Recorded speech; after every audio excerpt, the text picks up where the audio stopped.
Bonsoir à tous. J'ouvre la séance du Conseil municipal du jeudi 15 décembre 2022 à 20h. Nous allons faire l'appel des présents. Madame Joëlle Géga, présente. Monsieur Baguenier. Présent. Madame Sévère. Présente.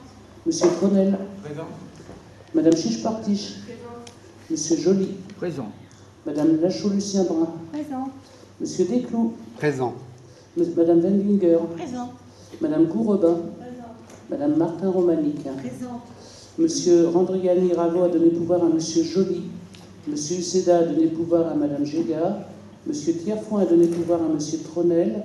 Monsieur Farou a donné pouvoir à Monsieur Baguenier. Madame Jouffroy. Présente. Monsieur Pourcart. Présent. Monsieur Cotin. Présent. Madame Leroux. Elle n'est pas là pour le moment. Monsieur Levillain. Présent. Monsieur Guignard. Présent. Madame Guignard. Monsieur Thibault a donné pouvoir à Monsieur Barrault. Monsieur Barrault. Présent.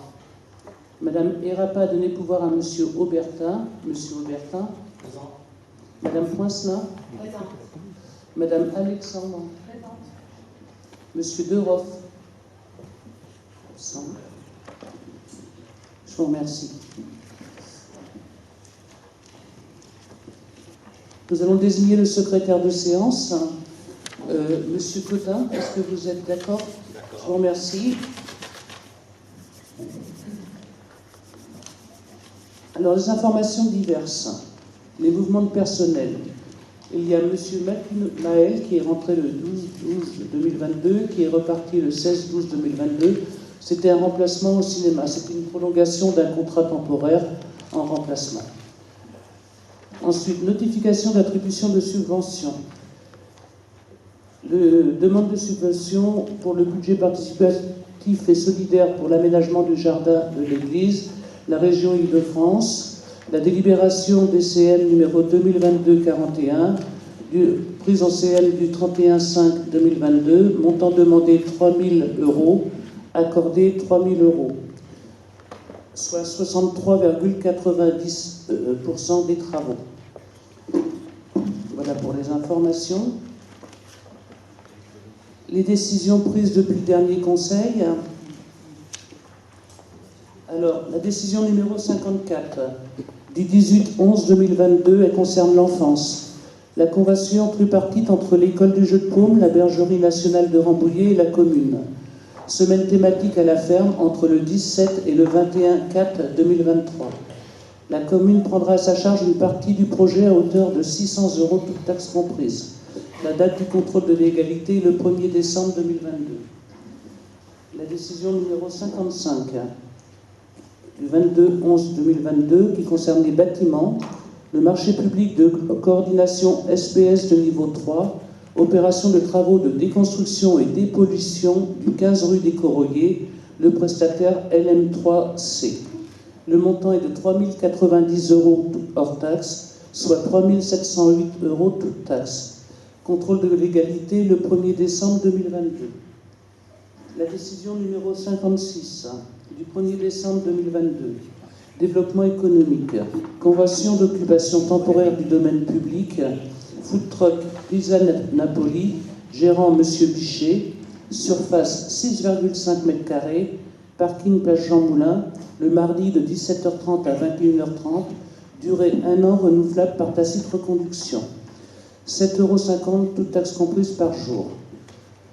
Date du contrôle de la légalité, le 7-12-2022. Avez-vous des questions concernant ces décisions? Monsieur Barrault.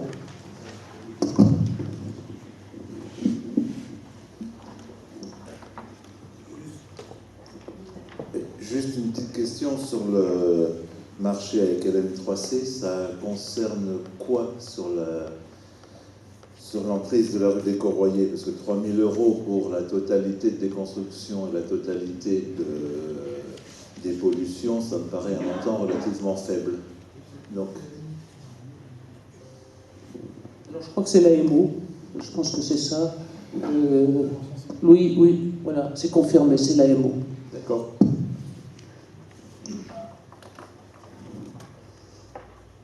Il n'y a pas d'autres questions? Alors nous allons passer à l'approbation du procès-verbal du 24/11/2022. Y a-t-il des commentaires? Y a-t-il des modifications à faire? Madame Guignard.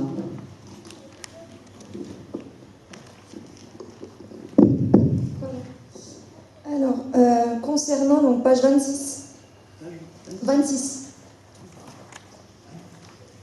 Donc on est sur les questions écrites. Il manque des... Enfin, je pense que c'est délibéré, hein, mais il manque des réponses. Donc concernant la première question sur l'épandage du glyphosate sur la commune, il manque ma réponse et également la réponse de l'opposition, enfin l'indignation de l'opposition, des deux oppositions concernant le fait que vous ne vouliez pas nous informer des résultats de l'enquête faite par la Chambre de l'environnement. On a bien compris que ce n'est pas à nous de gérer le sujet, ni l'enquête. Mais pour nous, et je pense que les deux oppositions, il me semble, étaient toutes les deux d'accord, c'était à la mairie de vérifier la santé des Arnolfiens. Et il manque cette partie-là. Oui, mais elle ne sera pas, Madame Guignard, parce qu'elle est fausse. C'est faux ce que vous dites, ce n'est pas la mairie, ça concerne vraiment le ministère de l'Environnement. Alors, si ce que je dis est faux, soit, mais ce sont quand même mes propos à moi. Oui, voilà. Ça ne sera pas marqué dedans. Donc ça ne sera pas non plus marqué le passage que je vous ai lu sur l'ARS? Absolument. D'accord. Donc voilà. Vous refusez encore une fois de réglementer? Voilà, tout à fait. Concernant encore les questions écrites sur la sécurité du pont de la Leu, des ponts. Donc Madame Lachaud, vous avez parlé des cages du grillage mis sur les ponts. Dites-moi, mais je pense qu'ils ne sont pas encore mis. Non, c'est en cours. C'est en cours, d'accord. Pour 2023? Ah bah, a priori, on est déjà... On plante avant de sécuriser. D'accord. Voilà. Et ensuite, c'est bon pour moi. Monsieur Guignard. Il y a eu deux questions orales. Il n'y en a qu'une qui apparaît. La deuxième concernant le bateau refait par la carte de monsieur... Je ne vois pas ce que ça vient faire dessus. C'était une question orale, madame? Je ne vois pas ce qu'il vient faire sur le compte rendu. C'était une question orale? C'était une question? C'était pas une question. Donc c'est comme les questions. Vous avez eu la réponse, ça ne sera pas marqué au compte rendu. Pourquoi? Parce que c'est une question qui dérange? Absolument pas. Elle ne me dérange absolument pas, mais elle ne sera pas au compte rendu, parce que ce sont des attaques personnelles. C'est pas des attaques personnelles, madame? Si, complètement. Non, c'est pas d'attaque personnelle. Donc ça ne sera pas sur le compte rendu. Vous permettez, s'il vous plaît? Bon. J'ai posé la question le 29 septembre après le conseil municipal à M. Baillonnier, en disant, vous avez refait votre bateau et vous avez mis une rustine dans votre allée. Il m'a dit, oui, c'est le reste de la rue des Amorteaux et rue de la Leu qui a permis de faire cela. C'est ce que vous avez dit, monsieur. Bon. Le mois dernier, vous avez dit, c'est la rénovation des travaux qui ont été faits en 2020. Rue des Grands Murgers, c'est-à-dire votre rue. Et donc, apparemment, vous avez refait votre bateau, et donc il y avait des réserves, et c'est pour ça que cette année, ils sont venus refaire votre bateau. C'est ce que vous avez dit au dernier conseil municipal. Relisez votre bande sonore, vous verrez, c'est ce que vous avez dit. Donc, c'est bien une question en règle sur laquelle il mérite réponse, même. Parce que ce qui m'interpelle, on y reviendra tout à l'heure, c'est que quand c'est la rue des Grands Murgers, c'était une rue intercommunale, pour lequel, comme ils ont fait cette année pour la rue de la Leu et la rue des Amorteaux, c'est seulement le tapis qui est pris en charge. Et je pense qu'en 2020, à l'époque où M. Huisson était maire, c'est aussi le tapis qu'ils ont fait, et pas les trottoirs. Donc ma question est légitime. Et donc la réponse aussi. Mais si vous ne voulez pas la mettre au PV, c'est votre choix, madame. Très bien. Petite question, du coup, qu'est-ce que vous mettez au PV? Puisque les débats sont pas, vous les mettez pas tous, vous jugez. Donc quels sont les critères pour qu'on sache, pour pas qu'on perde notre temps, les critères que vous utilisez pour justifier ce que vous mettez, ce que vous ne mettez pas dans les PV? Ce n'est pas un PV in extenso, mademoiselle Guignard. En effet, nous ne remettons pas tous les débats. Nous mettons les débats qui concernent uniquement les sujets du conseil municipal. Le sujet qui était dans l'ordre du jour, c'était les questions. Questions orales, vous mettez les questions orales. C'était dans l'ordre du jour. Donc aujourd'hui, vous ne mettez pas vous mettez que ce qui vous arrange. C'est tout. Aujourd'hui, tout ce qui vous dérange, vous ne le mettrez pas. Je ne mettrai pas quand il s'agit d'attaque personnelle, madame. C'était une question, vous avez répondu. C'était une attaque personnelle. Vous ne répondez pas aux Donc attaques je ne le mettrai personnelles. pas. Vous avez répondu cette fois-ci. Écoutez, je vous ai répondu. Je pense que vous avez compris ma réponse. Je ne le mettrai pas. Et voilà. Y a-t-il d'autres questions sur le compte-rendu?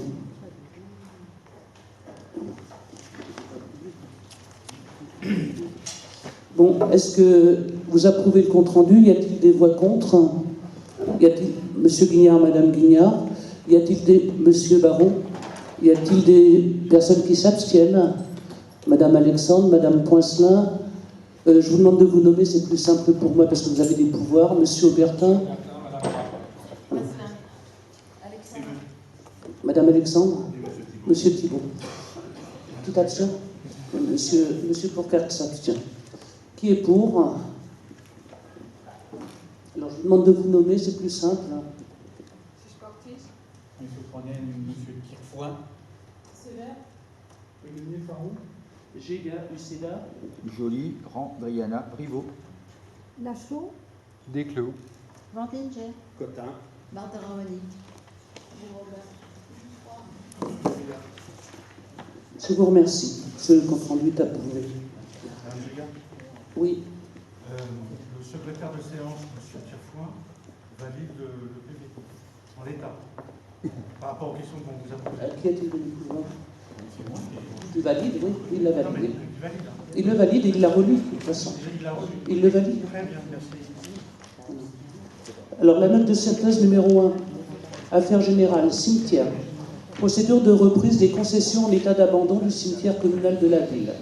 Le conseil municipal est informé que pour des raisons tenant au bon ordre et à la décence du cimetière, il s'avère nécessaire d'engager une procédure pour remédier à la situation de concession d'abandon.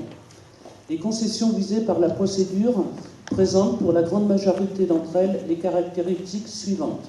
Tombe inconnue et abandonnée, assise de monuments se désolidarisant de l'ensemble et susceptible de provoquer des effondrements, trous béants, stèles et croix effondrées ou menaçant de s'effondrer. Alors, un procès-verbal d'abandon a été sera dressé par le maire précédé d'une convocation par lettre recommandée des familles pour assister justement à cette reprise de concession et ils pourront y assister un mois à l'avance. La description précise de l'état de la concession sera mise sur un procès-verbal. La notification du procès-verbal à la famille par lettre recommandée avec accusé de réception portant mise en demeure de rétablir la concession en bon état d'entretien et son affichage en mairie durant un mois. Le maintien d'état d'abandon dans le délai qui suit les formalités d'affichage et qui est prévu par l'article L. 2223-17 du Code général des collectivités territoriales. Un nouveau procès-verbal à l'issue du délai suivant l'affichage réglementaire constatant l'état d'abandon, une délibération du conseil municipal de reprise de concession. Voilà. Est-ce que vous voulez en savoir plus sur la méthode? Non, oui. Alors la méthode, la reprise des concessions en état d'abandon est autorisée par les articles L. 2223-17, L. 2223-18 et R. 2223-12 à R. 2223-23 du Code général des collectivités territoriales. Les articles L. 2223-15 et L. 2223-17 du CGCT relatifs aux concessions funéraires sont modifiés par l'article 237 de la loi 3DS. Ces nouvelles dispositions sont applicables à compter du 23 février 2022, date d'entrée en vigueur de la loi. La réduction du délai de mise en œuvre de la procédure de reprise pour état d'abandon par le maire, la procédure de reprise d'une concession funéraire pour état d'abandon mentionnée à l'article L. 2223-17 du CGCT est modifiée. Auparavant, le délai était de 3 ans, obligatoirement laissé par la commune après l'exécution des formalités de publicité du procès-verbal constatant l'abandon. Il est abaissé à 1 an. L'article R. 223-18 du CGCT est actualisé en conséquence pour prendre en compte ce nouveau délai.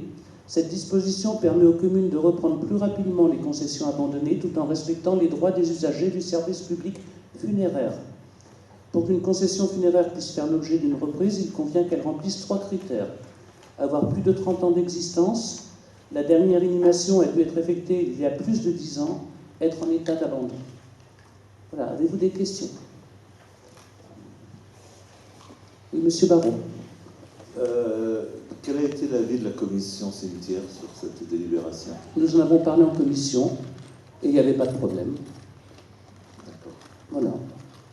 Parce que c'est fait par un organisme, nous avons un organisme qui nous accompagne. Non. Ce qui me surprend, c'est ce que j'ai lu dans le PV du dernier conseil auquel j'ai pas pu assister, c'est que Paul Thibault, vous avez posé la question et vous aviez dit qu'il y allait bientôt y avoir en présentation au conseil le règlement intérieur.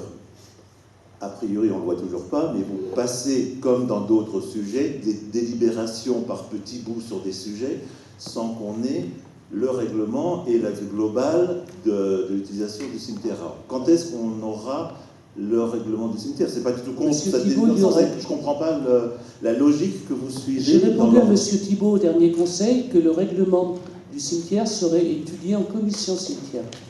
Pour l'instant, nous ne l'avons pas encore fait. La révision du règlement du cimetière n'a pas encore été faite. Voilà.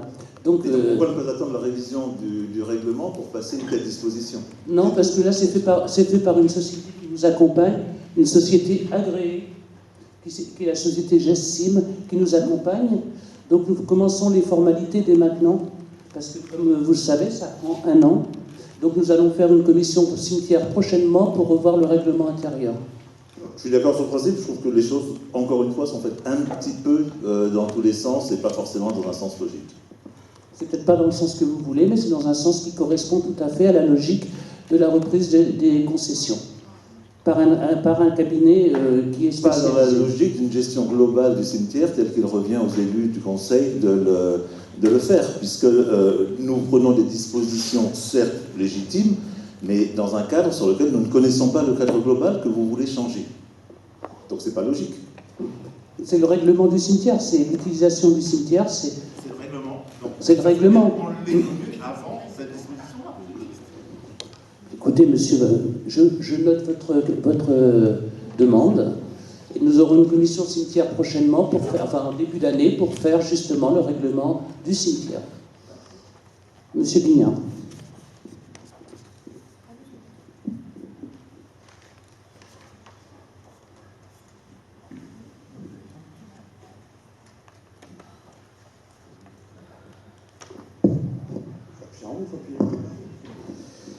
Qu'en est-il des concessions échues?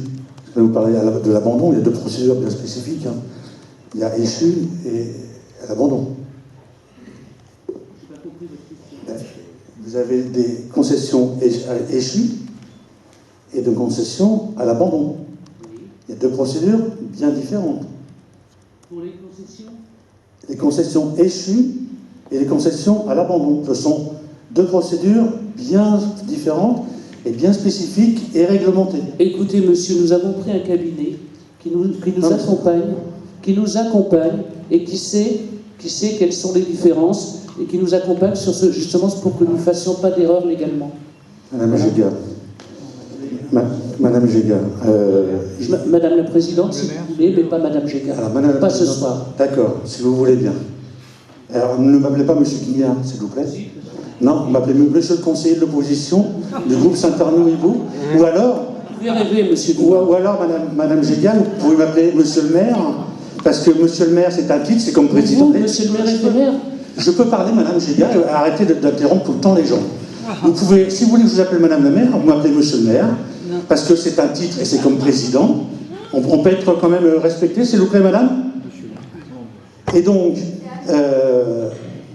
déjà, je suis assez surpris quand même, parce que la salle du conseil, elle est ici maintenant, d'accord? Elle est où la photo du président?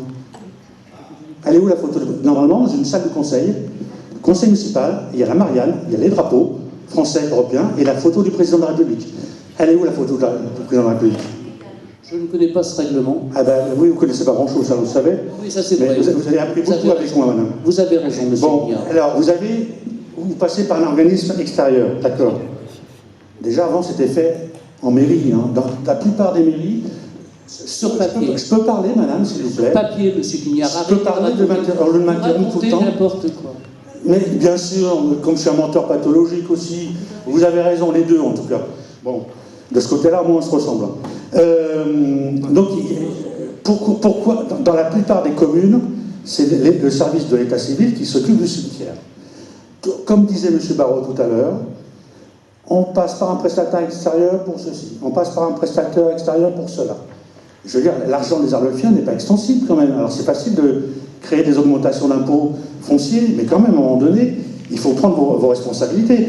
Je vous pose la question, connaissez-vous la procédure pour une concession échue ou pour une concession à l'abandon? Vous ne pouvez pas me répondre, pourtant, madame, si vous êtes la première magistrate de la commune, vous devriez être informée de tout ça.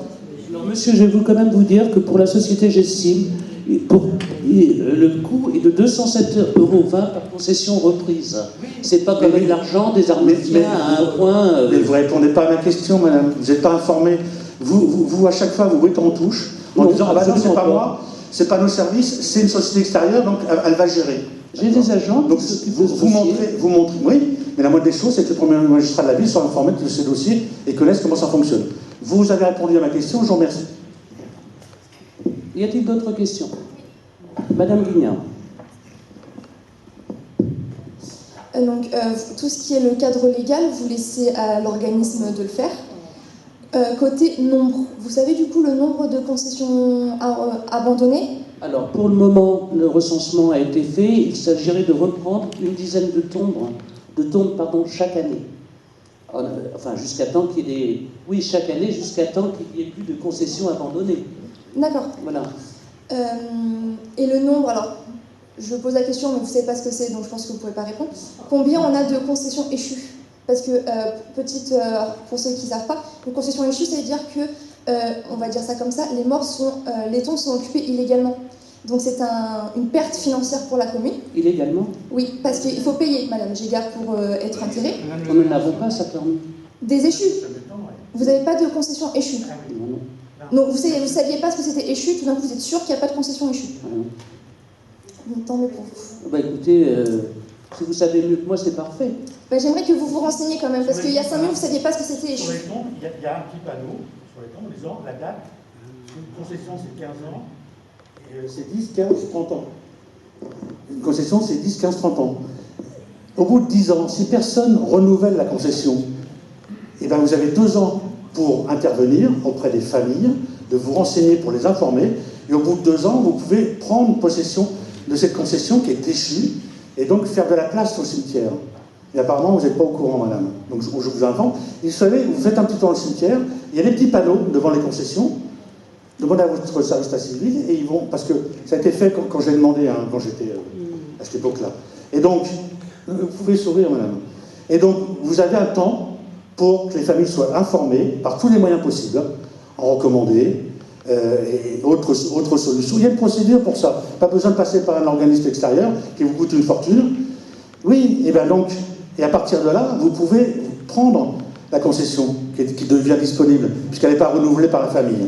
Ça vous permettra aussi d'avoir des places supplémentaires et de ne pas commencer à réfléchir pour un nouveau cimetière. On ne commence pas à réfléchir pour un nouveau cimetière. Pour l'instant, ce n'est pas du tout d'actualité. Bon, nous allons passer au vote s'il n'y a pas d'autres questions. Alors, qui est contre? Qui s'abstient? Qui est pour? La décision est prise à l'unanimité. Je vous remercie. Note de synthèse numéro 2. Fixation du mode de gestion des amortissements au 1er janvier 2023. Ça concerne les finances. Je laisse donc la parole à M. Tronel.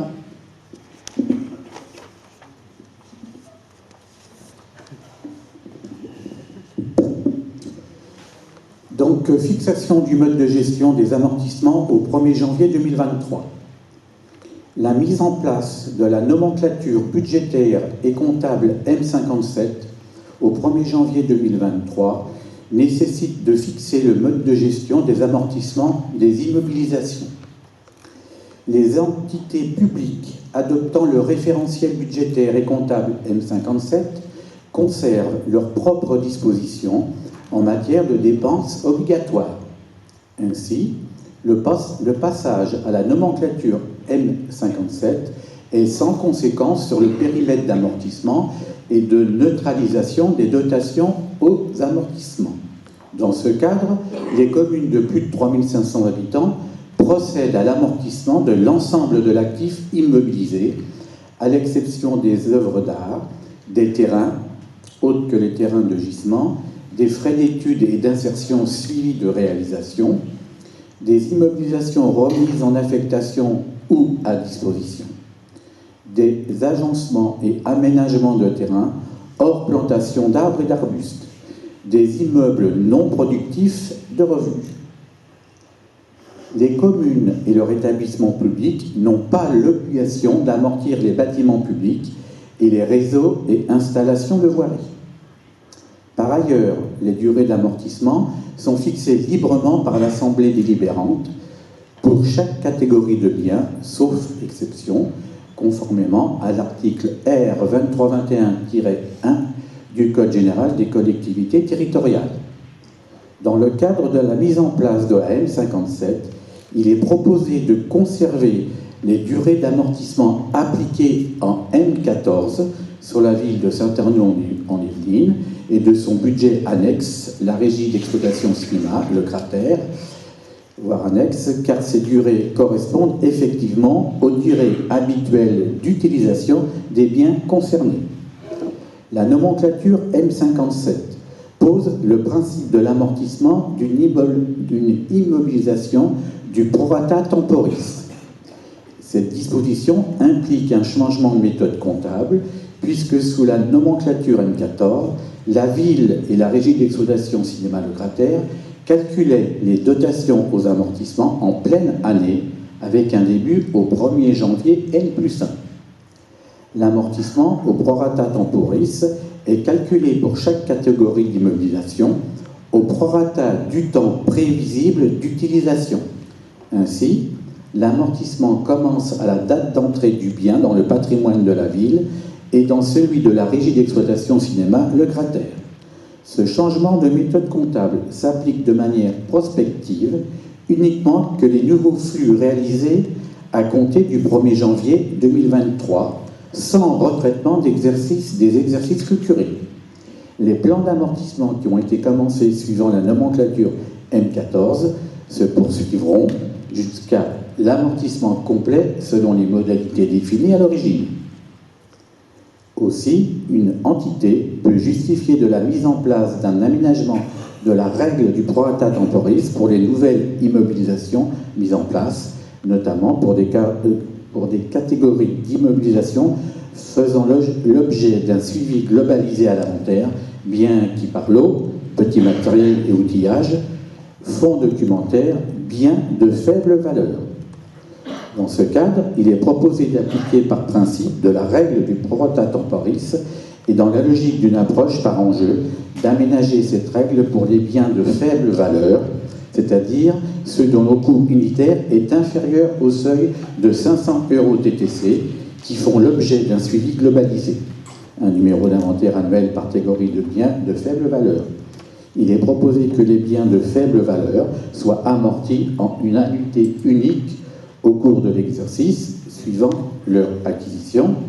Le conseil municipal est prié d'en libérer, considérant la nécessité de fixer le mode de gestion des amortissements et des immobilisations sous la nomenclature M57. Merci. Y a-t-il des questions? Monsieur Barton. Deux questions préalables liées à ça. Où est le règlement budgétaire et financier qui doit être voté Alors, nous avons la réponse. Je pourrais finir ma question? Excusez-moi. Qui doit être voté avant la fin de l'année, sauf si vous préférez, sauf si vous envisagez, puisque nous faisons un passage volontaire à la M57 et non pas un passage obligatoire, nous devons de façon obligatoire prendre une délibération pour adopter un règlement budgétaire et financier avant la fin de l'année. Oui, monsieur. Alors, je vais vous répondre. Donc, ce n'est pas obligation d'avoir ce RBF avant la fin de l'année. Notre responsable financière rentre normalement début de semaine prochaine, donc nous allons finaliser ce règlement budgétaire, mais avant, on s'est renseigné auprès du Trésor public pour savoir si nous étions dans l'égalité ou l'illégalité. Alors, je vais vous lire le petit texte que nous a envoyé le Trésor public, la DDFiP des Yvelines. Le RBF doit être adopté au plus tard lors de la séance précédente, celle du vote du premier budget adopté en M57, conformément à l'article 5217-10-8 du CGCT. Aussi, il peut tout à fait être adopté lors d'une séance d'un conseil municipal au cours du premier trimestre 2023, soit avant le vote du budget 2023 prévu en avril. Donc voilà, nous prenons en considération cette note du Trésor public. Voilà. Je pense que le Trésor public, une nouvelle fois, ce ne sera pas la première, ce ne sera jamais que la deuxième, puisque le Trésor public vous avez autorisé à faire un emprunt en 2022 sur le budget 2021. Donc les réponses du Trésor public me posent question de toute façon, donc c'est bien de s'y fier, je suis d'accord, il faut poser la question en sachant, selon votre bonne expression. Ceci dit, j'ai des doutes. Et notamment, dans ce cas, pourquoi, s'ils avaient raison, pourquoi avez-vous fait passer dans le courant de cette année les délibérations sur les crédits de paiement? Pourquoi faites-vous passer cette délibération-là sur la gestion des amortissements? Parce que vous savez très bien, et ils savent très bien, que ces délibérations doivent justement être prises avant le 31 décembre, puisque la réponse que vous avez citée concerne les communes, quand elles doivent, ou les regroupements, ou toutes celles qui passent en M57, de façon obligatoire, à un moment. Lorsque c'est une adhésion volontaire, je ne crois vraiment pas que ce soit la même. Alors, je vais vous répondre sur la note de synthèse numéro 2. S'agissant de la délibération fixant les durées d'amortissement, il est souhaitable, et j'abandonne dans votre sens, il est souhaitable que celle-ci intervienne avant le début de l'exercice 2023 pour fixer les règles relatives au plan d'amortissement qui concernent les biens qui seront acquis à compter du 1er janvier 2023. Voilà, donc ça répond à votre question. Non, parce que ça, c'est une vraie obligation légale, et que, encore une fois, de toute façon, c'est exactement la même question que celle que je vous ai dite pour le cimetière. Vous prenez deux délibérations à deux moments, sur lesquelles personne, en dehors des techniciens, ce sont les seuls que ça intéresse, et encore une fois, vous faites des délibérations sur des points précis sans donner la vue d'ensemble des règles que vous voulez suivre dans le cadre de la M57. C'est quand même un mode de fonctionnement à l'envers, qui est quand même un peu questionnant sur la façon dont vous voulez présenter les affaires financières aux élus et à la commune. Sur le passage à la M57, juste un petit point quand même de forme. À ma connaissance, nous n'avons jamais eu de communication écrite, ce qui est obligatoire, de la position de la trésorerie. C'eût été bien qu'elle soit indiquée quelque part en pièce jointe à une convocation du Conseil, ça n'a jamais été le cas. Il nous a été dit qu'elle était favorable. Le seul problème, c'est que cet avis doit être écrit et joint aux délibérations. Donc je pense qu'on a un petit problème de forme. J'en prends note, monsieur. Le dernier point, je suis un peu surpris quand vous dites que vous maintenez les mêmes taux d'amortissement que ceux qui étaient retenus antérieurement. Si je prends dans l'annexe 4 en page A3 des méthodes utilisées pour les amortissements, il y en a des qui ne sont pas du tout les mêmes. Notamment le matériel informatique, vous proposez 3 ans, mais a priori on était à 5 avant, donc c'est un changement de méthode. L'équipement de cuisine, vous proposez 10.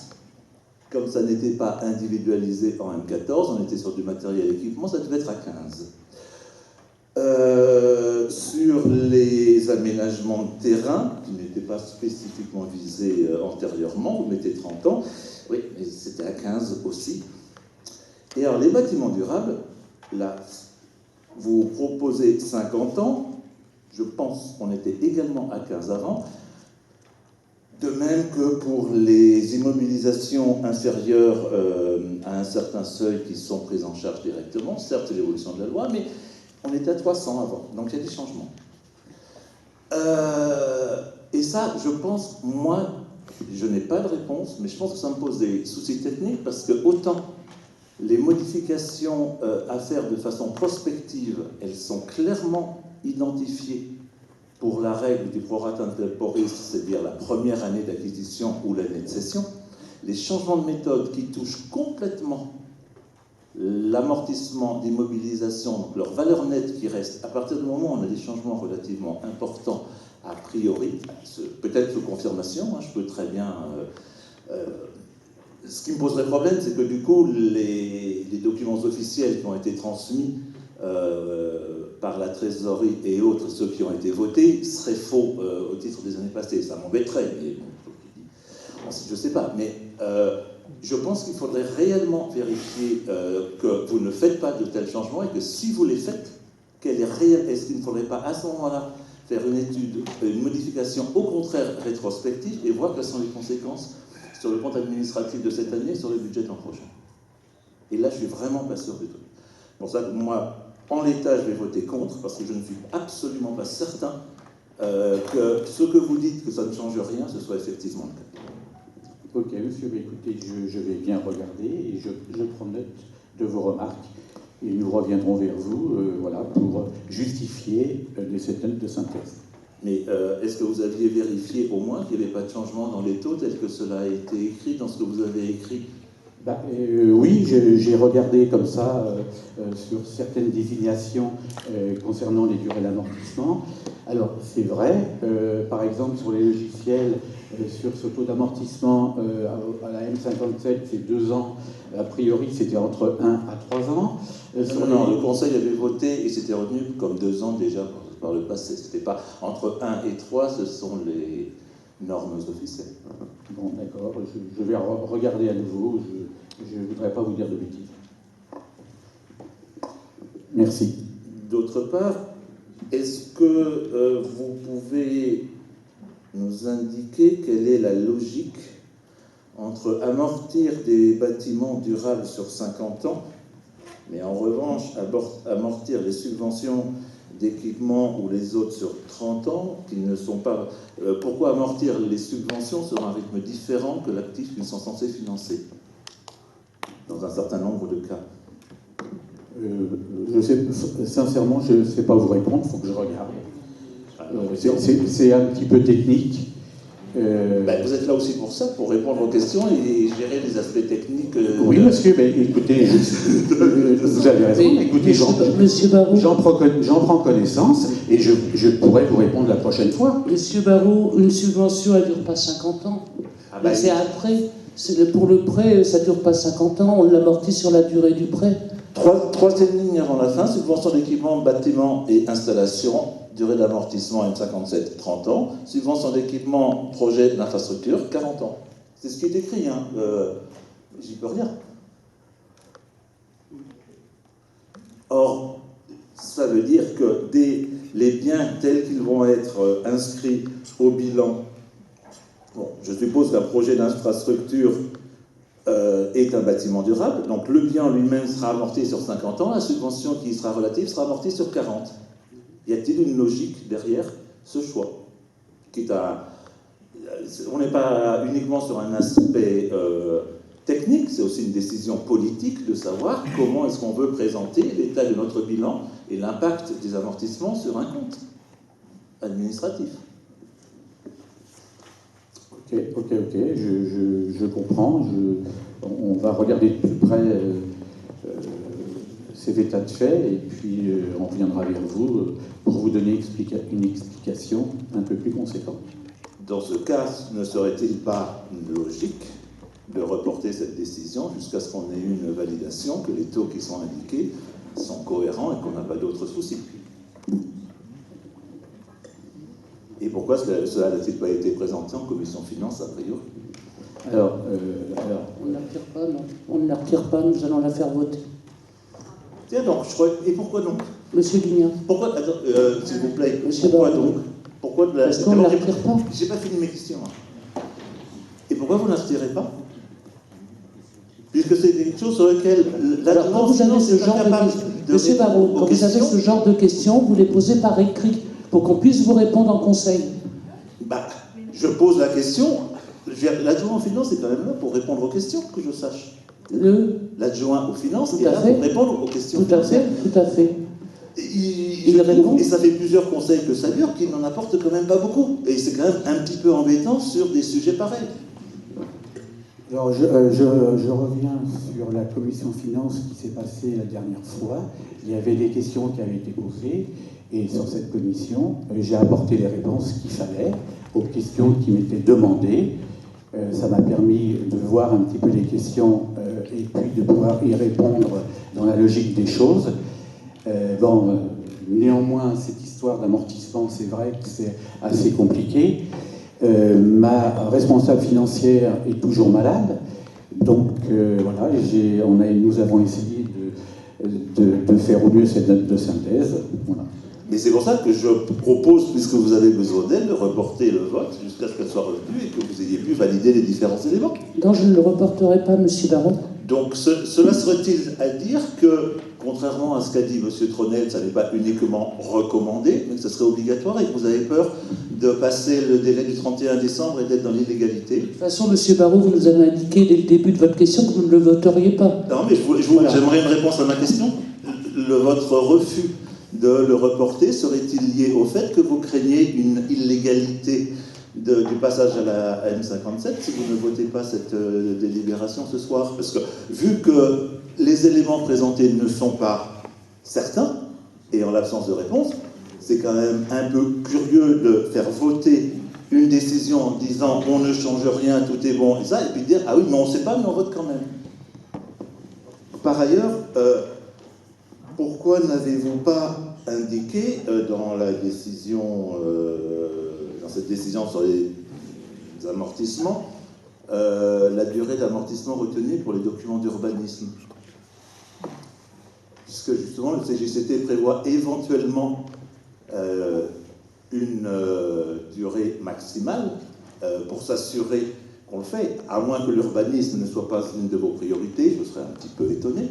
Je pense que les documents d'urbanisme, ce sont quand même quelque chose d'important sur lequel fixer la durée d'amortissement de ces documents, surtout que vous faites des révisions simplifiées et vous aviez annoncé des révisions plus importantes du PLU, des documents d'urbanisme. Je pense que ce serait intéressant que le conseil municipal et les Arnolfiens, d'une façon générale, connaissent votre décision sur le mode d'amortissement de tel document. Or là, ça n'est pas visé. Pourquoi? Je vous signale que dans la note de synthèse, vous avez que la conservation des durées d'amortissement antérieurement appliquées dans le cadre de l'instruction de la M14, ça n'a pas changé, quoi, par rapport... Et je vous demande, justement... Non, c'est vous qui nous dites que ça a changé, mais ça n'a pas changé.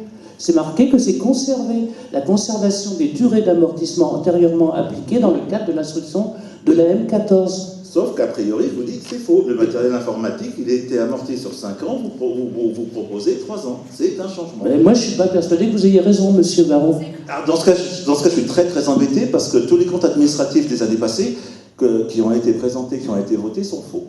Puisque les amortissements ont été faits sur 3 ans à l'époque. Et c'est comme ça que c'est indiqué que ça a été transmis aux autorités. Je veux bien, mais j'aimerais bien quand même ça me semble un peu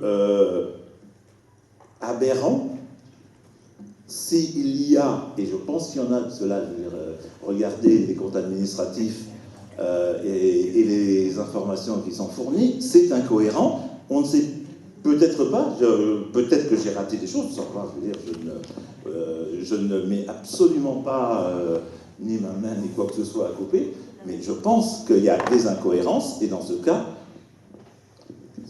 ce que vous écrivez comme quoi ça ne change pas, c'est contredit par d'autres documents officiels. Enfin, dans ce cas-là, vous ne le votez pas. Mais nous, je passerai la délibération ce soir. D'accord. Peut-être qu'on posera la question à des sachants. Y a-t-il, posez-la. Y a-t-il d'autres questions, Monsieur Bignard?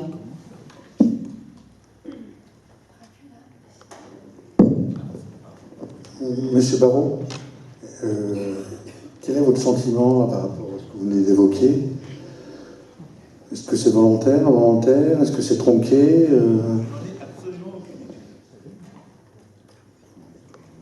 On verra plus tard. On n'a pas de réponse. Oui, on n'a pas de réponse. D'accord. Bon, très bien. Merci, M. Baron. Monsieur Tronel, en 2020, quand j'ai constitué ma liste, on m'avait dit que j'étais directeur financier. Les conseils municipaux qui se succèdent montrent bien qu'en réalité, vous m'avez menti. Merci.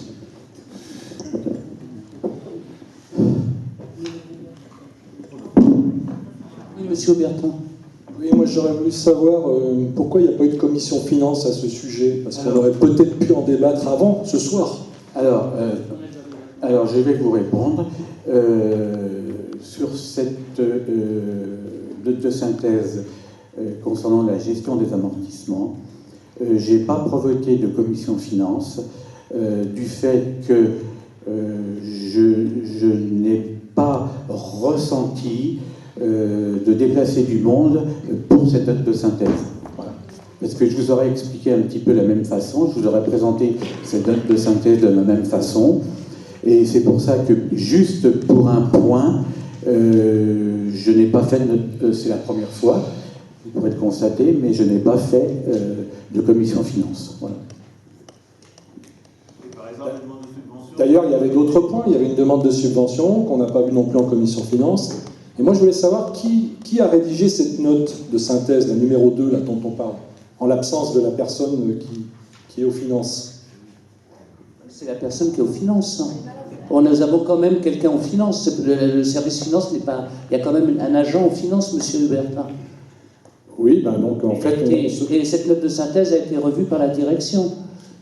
D'accord. Dans ce cas-là, si on avait une commission finance, moi je vous aurais demandé, dans la colonne amortissement M57, de faire une autre colonne, amortissement en cours de Saint-Arnoux, pour pouvoir les comparer au moins.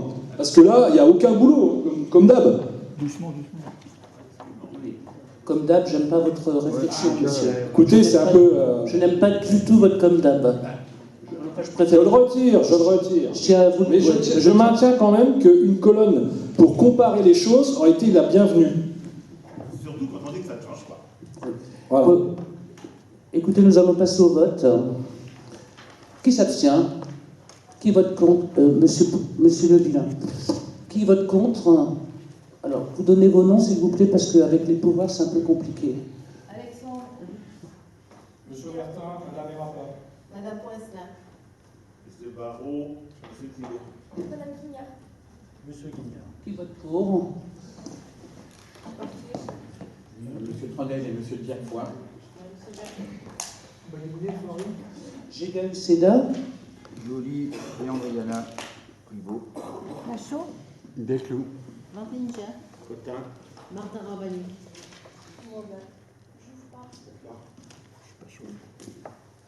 La note de synthèse numéro 3, je vous remercie.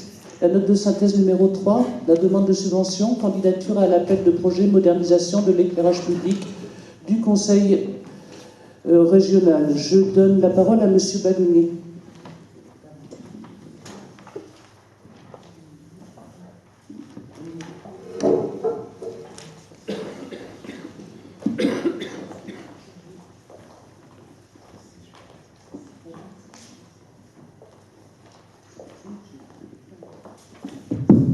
Excusez-moi.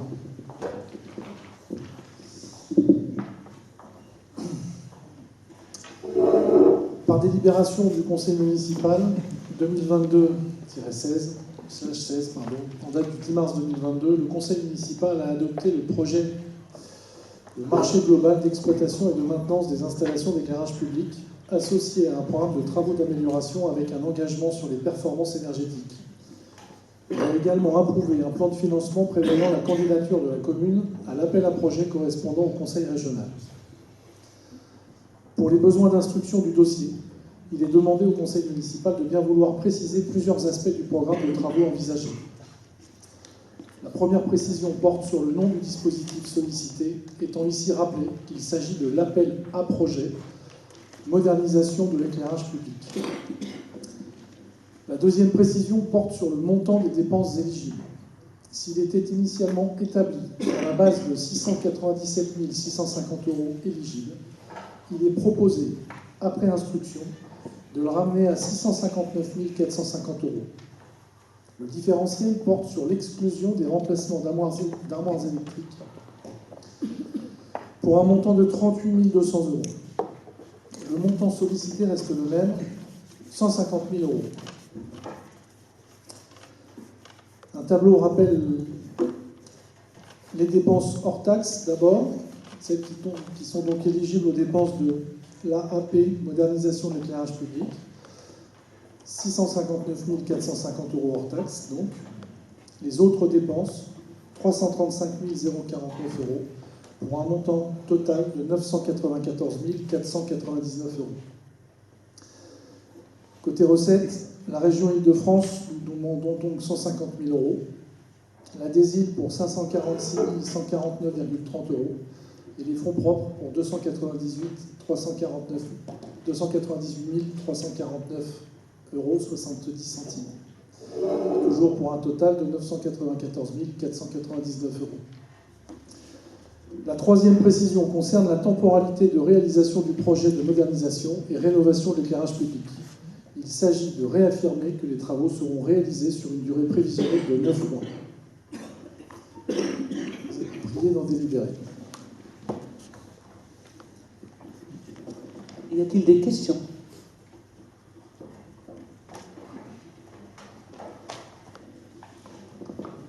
Est-ce que vous pouvez nous en dire plus sur la phrase ou l'expression très laconique pour les besoins d'instruction du dossier? Qu'est-ce qui fait, puisque vous semblez dire que ce sont des changements mineurs, ce qui semble être le cas, qu'est-ce qui a fait que nous devions de nouveau délibérer là-dessus? C'est une demande qui a été... Vous savez que sur ce dossier, nous sommes accompagnés par un AMO. C'est un dossier qu'on a présenté déjà en début 2022, qu'on espérait pouvoir faire avancer. Pour des raisons qui sont différentes, diverses et variées, nous avons effectivement réactualisé les demandes de la région. Comme vous le savez certainement, M. Barrault, notamment le fait d'avoir de nouveau éteint l'éclairage public la nuit chez nous entre 11h30 et 5h30 nous permet de demander des subventions un peu plus importantes que celles que nous aurions eues l'an dernier en n'ayant plus aucune coupure au niveau de l'éclairage nocturne. Donc c'est une des raisons qui font que nous nous sommes rapprochés de nouveau de notre AMO et nous vous sollicitons ce soir pour pouvoir se mettre exactement dans les clous après en avoir échangé également avec les gens en charge au niveau de la région. Puis-je vous dire que je n'ai pas compris votre réponse, où vous êtes rapproché de l'AMO pour augmenter les subventions, alors que vous nous avez dit il y a 5 minutes que le montant sollicité reste le même à 150 000. Donc je ne vois pas très bien en quoi la chose... Et justement, bon, là vous répondez par un nouveau truc, c'est pour diverses raisons, pour des raisons diverses et variées. C'est justement, j'aimerais comprendre pourquoi, justement, un an après, on est obligé d'y revenir, surtout si on est aidé par quelqu'un d'extérieur. On est aidé par quelqu'un d'extérieur, la situation a changé, vous me faites dire ce que je n'ai pas dit. Je vous ai dit que nous pouvions prétendre. Le maximum est toujours à 150 000 euros, il l'a toujours été. Oui, mais dans ce cas, pourquoi revoter encore là-dessus? Oui, on vous demande simplement de voter par rapport à des choses que notre AMO nous a demandées et après en avoir échangé avec les gens qui sont en charge au niveau de la région. Je ne sais pas exactement si vous voulez des précisions, comme vous l'avez dit tout à l'heure. Moi, je suis prêt à répondre à vos questions, surtout si elles sont très précises, ça ne me dérange jamais. Et posez-les-moi à l'avance. Attendez, nous sommes au courant au dernier moment des dates de conseil. On a, puisque vous les envoyez relativement peu de temps avant, il y a des personnes qui ont également des contraintes professionnelles. Vous les posez avant, ça veut dire quoi? Il faut vous les donner, il faut avoir la possibilité de le lire dans la minute où vous envoyez le mail pour dire que le conseil municipal est appelé à délibérer sur des sujets. Je suis désolé, j'ai malheureusement une activité professionnelle, malheureusement elle peut être éventuellement un peu prenante par moment, surtout quand on se rapproche d'une fin d'année, d'une clôture d'exercice de mes fonctions avec un arrêté des comptes qui là aussi se précise. Je ne sais pas, mais en revanche, moi ce qui m'étonne, donc vous êtes le deuxième ce soir, c'est qu'on pose des questions et on n'a que des réponses fumeuses.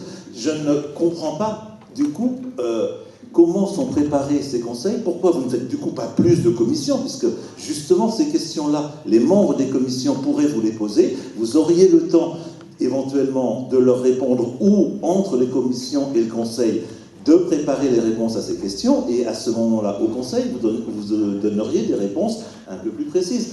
Vous êtes tout à fait d'accord pour discuter, mais quand on pose des questions, vous répondez de façon indirecte et très fumeuse. Du coup, je ne vois pas l'intérêt. Arrêtons là, du coup. C'est en effet beaucoup plus facile, et ça éclaire les débats, et les Arnolfiens seront très certainement ravis de voir la façon dont vous maîtrisez les dossiers que vous présentez.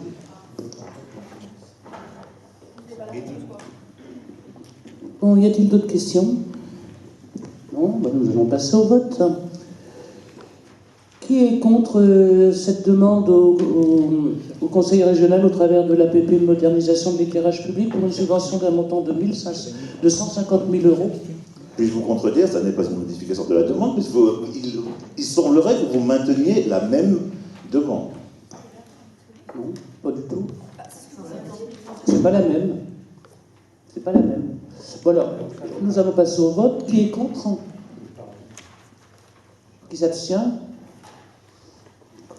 Donnez vos noms, s'il vous plaît. Alexandre. Coubertin, Erapa. Weslin. Thibault, Barrault.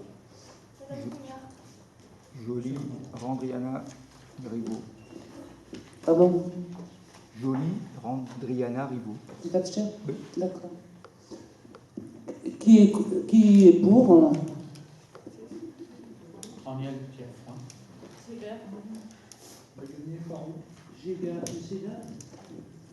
Lachaud. Declou. Vandingen. Cotin. Martin Romani.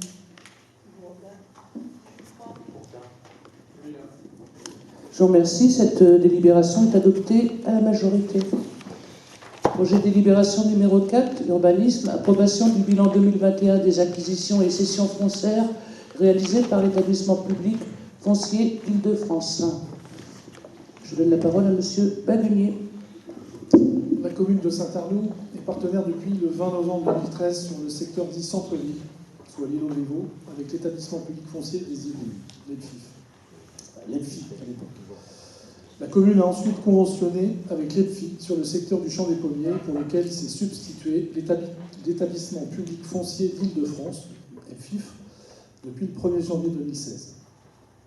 Par délibération DCM 2019/062, en date du 25 juin 2019, le conseil municipal a autorisé le maire à signer une convention d'intervention foncière associant l'EPFIF sur les secteurs de la maison pour personnes âgées, soit un tellement jouxtant rue Express, et de l'ancienne ferme, soit la porte de Chartres. La commune a souhaité poursuivre ce partenariat avec l'EPFIF en lui permettant notamment d'agir sur l'ensemble des zones urbaines et à urbaniser identifiées au plan local d'urbanisme en vigueur.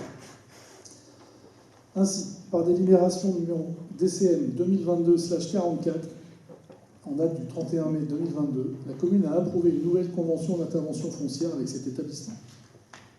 Également, la commune, par délibération numéro DCM 2022/45, en date du 31 mai 2022, a approuvé une convention d'intervention foncière propre au secteur dit Rambol, associant l'EPFIF et Rambouillet Territoire.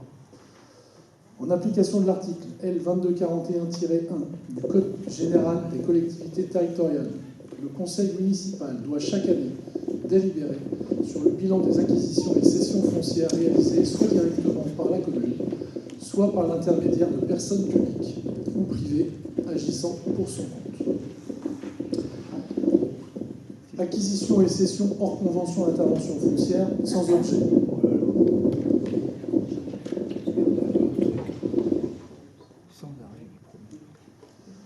Excusez-moi. Acquisition et cession dans le cadre de la convention d'intervention foncière par l'EPFIF. La convention d'intervention foncière signée entre la commune de Saint-Arnoux-en-Yvelines et l'EPFIF le 5 avril 2017 comporte 3 périmètres d'intervention sur le territoire communal. Le plafond de portage s'établit à 5 millions d'euros. Au 31 décembre 2021, le stock foncier porté par l'EPFIF pour le compte de la commune s'élève à 1 408 064 euros. Ce montant fait l'objet de la garantie de rachat par la commune. Durant l'année 2021, l'EPFIF a procédé à 3 acquisitions. Parcelle AV284, située au 15-15 bis rue du Général de Gaulle. Un terrain nu de 40 mètres carrés, en date du 22 juillet 2021. La parcelle AV92, située au 39 rue Poupinel, une maison de 55 mètres carrés, en date du 10 novembre 2021. La parcelle AV90, située 3 rue Charles de Gaulle, un corps de ferme de 465 mètres carrés, le 25 novembre 2021. Le Conseil est prié d'en délibérer. Est-ce qu'il y a des questions?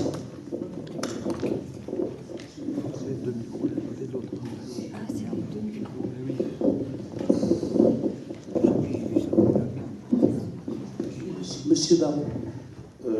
Sauf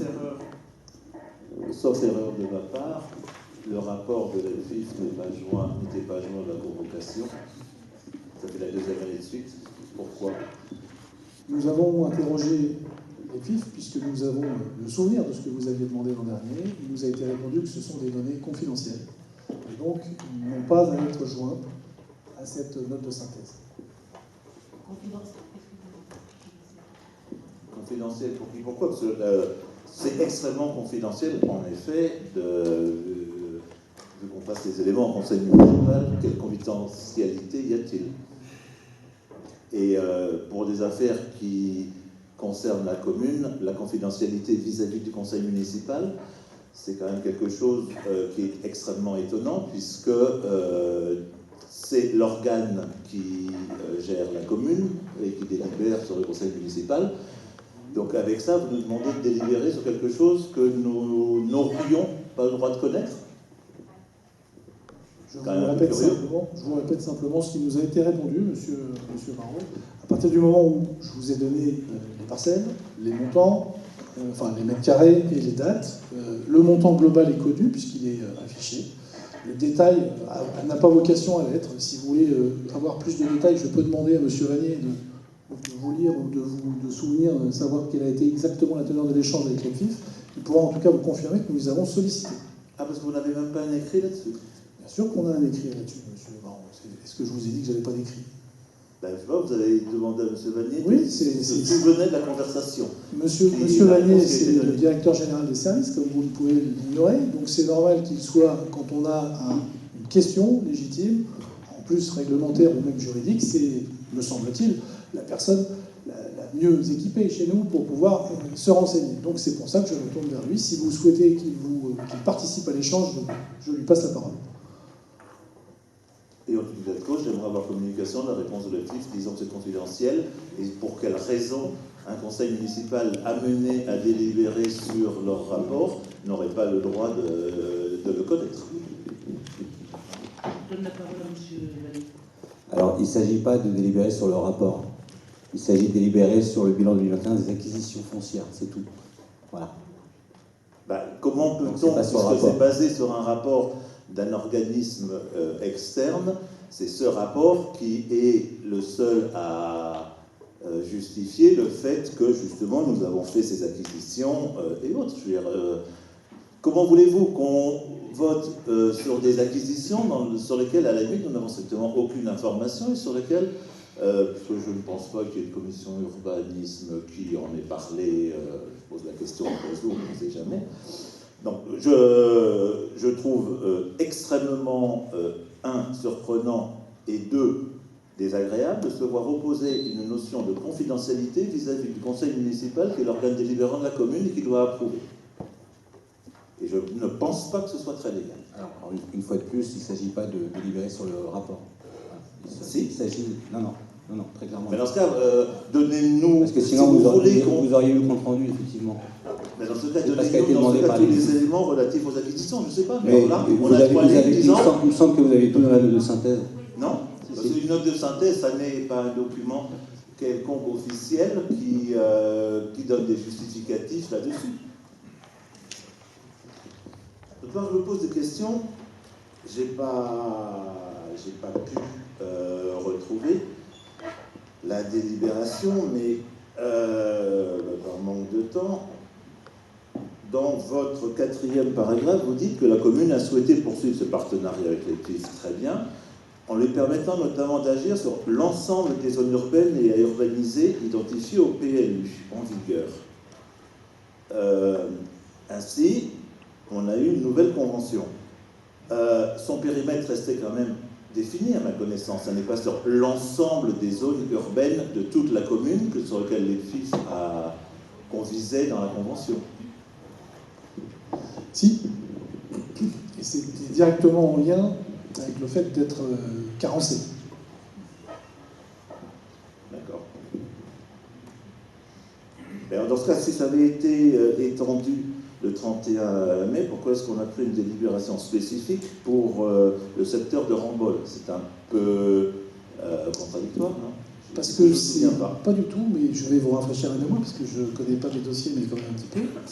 Il se trouve que c'est une convention tripartite, Rambol, puisque comme vous ne pouvez pas l'ignorer, c'est une zone UX, une zone d'activité, dont la compétence est celle de la carte.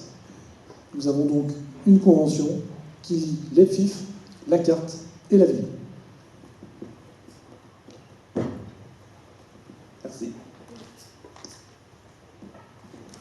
Monsieur Lignan.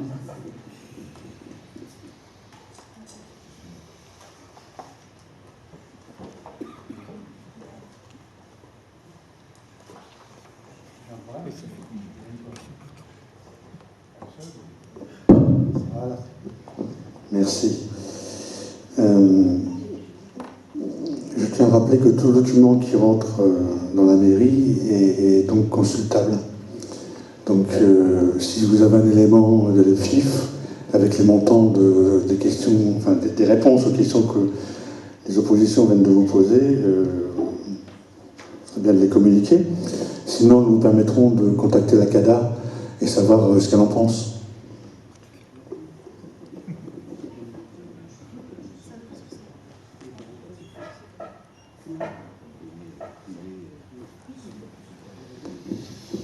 Nouvelle fois, je vous redis ce qu'on nous a dit, il y a des données privées qui sont non consultables. Ce qu'on comprend, c'est pas une question de ne pas vous les montrer. Voilà, comme l'a expliqué monsieur Vanier, l'objet n'est pas d'étudier le rapport ou de regarder les éléments qu'on nous demande, qu'on nous dit confidentiels. Voilà. Vous-même, vous les connaissez? Comment? Non, je ne les connais pas. Vous-même, vous les connaissez? Non, je ne les connais pas. Non, non. Vous participez aux acquisitions et vous ne les connaissez pas? Je n'ai pas le détail non, je n'ai pas vu le document, si c'est votre question, monsieur Guillard. Je n'ai pas vu le document rempli par les nouveaux anciens propriétaires. J'ai rien du tout de tout ça. C'est pas ça notre rôle. Enfin, je ne pense pas. L'établissement public foncier d'Île-de-France travaille en collaboration avec la commune depuis maintenant longtemps, comme on l'a rappelé. Ils ont cette compétence qui n'est pas la nôtre. Et donc aujourd'hui, c'est l'EFIF qui achète les terrains. Ouais. La seule chose sur laquelle nous sommes, nous, associés, c'est ce qui est écrit aussi dans la note de synthèse, qui est très bien rédigée, et qui stipule qu'il y a une garantie de la ville. C'est donc sur ces montants-là que la ville garantit, si l'opération ne se fait pas, de racheter le foncier à terme, avec les données de la ville, à l'EFIF. Voilà, c'est à ma connaissance. Voilà comment ça fonctionne. Justement, si la commune s'engage à racheter les biens, elle devrait être informée au moins du montant des biens et donner un avis. Bien sûr, mais sur le moment, c'est le cas. Mais elle n'a pas accès aux documents de la vente. Donc vous connaissez les montants. On les a connus à l'instant T. On parle de l'année 2021, monsieur Guillard, je ne peux pas vous dire mieux. Aujourd'hui, madame le maire engage la ville sur un engagement de rachat. Voilà. Ce qui me paraît paradoxal, et vous venez de l'évoquer, vous êtes au courant du montant des acquisitions faites par l'EPFIF, qui est un organisme départemental, mais le conseil municipal, qui a autant de droits que la majorité, il ne faut pas oublier que l'opposition a été élue aussi par les Arnolfiens, ont aussi un droit de regard sur ce qui est validé par cette majorité. Donc la moindre des choses, c'est d'avoir les éléments. Nous ne pouvons pas communiquer autre chose. Et les FIF, c'est le département Île-de-France. Très bien. Oui, je me permettrai à ce moment-là de répéter que nous nous rapprocherons de l'organisme de la CADA. Faites-le, monsieur Guignard. Nous allons passer au vote. Qui est contre? Qui s'abstient?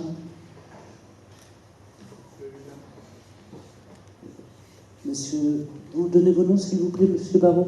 Alors, Baron Thibault, Weslin. Aubertin Rappa, Alexandre. Madame Crignard. Chevignard. Qui est pour? Marielle Pierrepoint. Sévère. Mieux par où? Gigaël Seda. Joly, Randriana Rigaud. Lachaud. Desclous. Jean-Paul Muget. Cotin. Martin Ravani. Je vous remercie. La délibération est adoptée à la majorité. Projet de délibération numéro 5, environnement, communication du rapport d'activité 2021 du syndicat intercommunal de collecte et de traitement des ordures ménagères de la région de Rambouillet. Je donne la parole à monsieur Baguenier. Le SICTOM de la région de Rambouillet a été créé le 4 juillet 1962 autour de 11 communes. Après des adhésions successives, le syndicat a grossi pour atteindre 40 communes à partir de 2013, totalisant 90 409 habitants pour 37 453 ménages. Le Code général des collectivités territoriales instaure la responsabilité des communes pour l'élimination des déchets des ménages et leur offre la possibilité de transférer cette compétence. 4 communautés de communes et d'agglomération, Rambouillet Territoire, Haute-Vallée de Chevreuse pour Choiseul, Dampierre en Yvelines, Lévis-sans-Nom, Senlis, les Portes-Réliennes pour Épernon, Cœur d'Yvelines pour les Ménuls, ont transféré la compétence collecte et traitement des déchets ménagers au SICTOM de la région de Rambouillet. Le SICTOM a quant à lui transféré au CITREVA les compétences suivantes: transfert, tri, traitement et valorisation des déchets en 1993 et l'exploitation des déchetteries en 1999. Le SICTOM a adressé à la commune son rapport d'activité 2021, joint en annexe. Je vous prie d'en délibérer. Et y a-t-il des questions? Des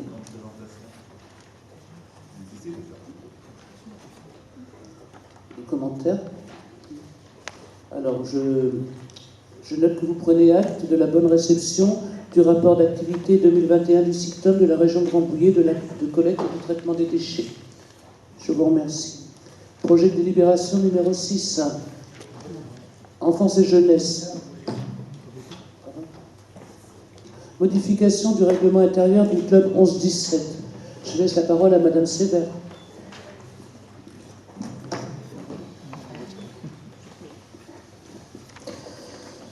Alors, le club 11-17, appelé dorénavant Espace Jeune, a réouvert ses portes en septembre dernier. Un nouveau directeur en a la responsabilité.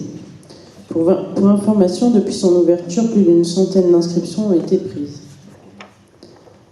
Le service est fortement apprécié des jeunes collégiens. Des animations nouvelles sont proposées, alliant plaisir, telles que la sortie au parc Astérix, à des moments d'écoute et de partage avec les jeunes. Par ailleurs, les dossiers d'inscription ont été modifiés pour permettre à la structure d'avoir une meilleure communication avec les familles, utilisation de réseaux tels que WhatsApp, etc. Des projets de sortie adaptés aux jeunes sont prévus pour 2023 et devront aboutir positivement. Une sortie de 2 jours au Futuroscope pour une quarantaine de jeunes ont 17 ans, une sortie découverte non encore déterminée de 3 jours et 2 nuits, dont l'objectif sera d'allier plaisir et apprentissage. Très vite, depuis sa réouverture, le besoin de modifier les horaires s'est fait prégnant. Il s'agit de permettre une ouverture dès le matin en période de vacances scolaires. La structure se donne la possibilité d'ouvrir de 10h en lieu et place des 14h précédents, soit une vraie journée d'accueil, du lundi au jeudi et de 14h à 21h30 le vendredi. De pouvoir adapter les horaires aux besoins épisodiques des jeunes Arnolfiens, si besoin était, et ou aux projets pédagogiques en cours. L'ouverture de l'accueil des jeunes jusqu'à 21h30 est maintenue le vendredi soir. Par ailleurs, il convient de renommer ce service dans son règlement par l'appellation Espace Jeune, en lieu et place du club 11-17 ans. Pour cela, il convient de modifier le règlement. La commission Petite Enfance, Enfance, Jeunesse s'est réunie en date du 7 décembre 2022 sur ces questions. C'est pourquoi il est demandé au conseil municipal de bien vouloir délibérer sur ce nouveau règlement. Y a-t-il des questions, Madame Poincelin? Juste une petite remarque, nous avons oublié sur le droit à l'image de remplacer parents par responsables légaux, une petite pinaillerie.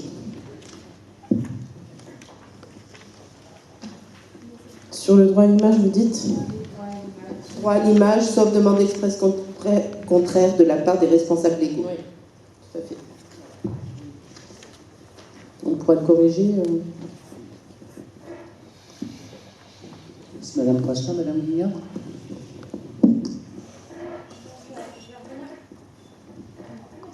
Pardon. Je voulais revenir sur quelque chose parce que vous appelez. Alors, déjà, Madame Sévère, à 15, 16, 17 ans, on n'est plus collégien. Donc, c'est bien pour les jeunes jusqu'à 17 ans. Vous parlez de l'espace jeune. Donc, pour vous, après 17 ans, on n'est plus jeune. Non, mais dites-moi, parce que je peux me considérer comme vieille, il n'y a pas de souci là-dessus. Parce que du coup, j'avais posé la question à M. Sportich cet été. Vous n'étiez pas là, Mme Sévère, du coup, je repose la question. Toutes jeunes, parce que vous parlez de l'espace jeune, donc vous voulez parler de la jeunesse, toutes les personnes considérées comme jeunes après 17 ans ne sont pas acceptées dans cet espace. Sont trop vieilles. Non, c'est déclaré en accueil de loisirs. Les accueils de loisirs, c'est jusqu'à 17 ans, madame. Et on ne peut pas changer le statut pour accueillir au-delà de 17 ans. C'est pas prévu pour le moment. Donc toutes personnes au-dessus de 17 ans, Saint-Arnoux, c'est fini. Okay. En fait, on fait d'autres activités pour eux, donc... Ah, comme au-dessus de 17 ans, qu'est-ce qu'on a à faire sur Saint-Arnoux? On propose des fois des ateliers sportifs au niveau du gymnase. Alors, mais... Il y a M. Diallo qui fait le tour de Saint-Arnoux le soir et qui veille à la sécurité, à la cohésion avec les jeunes dans le cadre de son travail. Alors oui, il discute et avec il organise aussi des manifestations le soir, du futsal, etc. Les jeunes de plus de 17 ans. D'accord. Mais alors du coup, on dépense beaucoup d'argent, ce qui est très bien, hein, toutes les sorties que vous avez prévues, je suis entièrement d'accord, pour les personnes de 11-17 ans. Et donc on continue juste à leur prêter le gymnase pour au-dessus de 17 ans. Mais dès qu'ils veulent faire autre chose que du sport, parce qu'à ce que je comprends, ils n'ont que la possibilité de faire du sport, bah, c'est ce que vous dites, à part vous proposer des manifestations, le foot, excusez-moi, c'est du sport aux dernières nouvelles. Et ils les accompagnent aussi dans leur projet de vie. Donc il n'y a pas que ça, ils les accompagnent aussi dans leur projet de vie. Il est en lien avec la mairie de Dourdan, justement pour ça, sur lequel j'ai rencontré la semaine dernière, justement, le responsable, l'adjoint à l'enfance, à la jeunesse de Dourdan. On discutait longuement sur quel partenariat on pouvait proposer, justement, pour les jeunes de 18 à 25 ans. Ah, bah, c'est bien, on avance. Vous dites que M. Diallo, il circule la nuit. C'est ce que vous dites? C'est ce que vous avez dit? Le soir. D'accord. Et pour tous les jeunes, parce qu'il faudrait peut-être communiquer, parce qu'il y a plein de jeunes qui ne connaissent pas ce monsieur. Ça a été communiqué dans l'éclair, vous pouvez lire l'éclair plusieurs fois. On a même mis son numéro de portable, ils peuvent le joindre, il n'y a aucun souci. Vous connaissez la marge de 17 ans qui lisent les journaux? Il n'y en a pas beaucoup. Hein. Je pense qu'il n'y en a aucun qui lisent l'éclair, qui ne savent pas que ça existe l'éclair. C'est aussi sur les réseaux sociaux, je vous rappelle, hein, on fait des posts Facebook sur les réseaux sociaux et je pense que les 18-25 ont largement de quoi aller sur les réseaux sociaux. Bah, le post date de plus d'1 an, hein. Ou alors de plusieurs mois parce qu'aujourd'hui il est loin le post. Hein. Y a-t-il d'autres questions? Non, nous allons passer au vote. Qui est contre cette modification du règlement intérieur du club 11-17? Qui s'abstient? Qui est pour? Donc, cette modification est adoptée à l'unanimité. Merci beaucoup. Monsieur Guignard.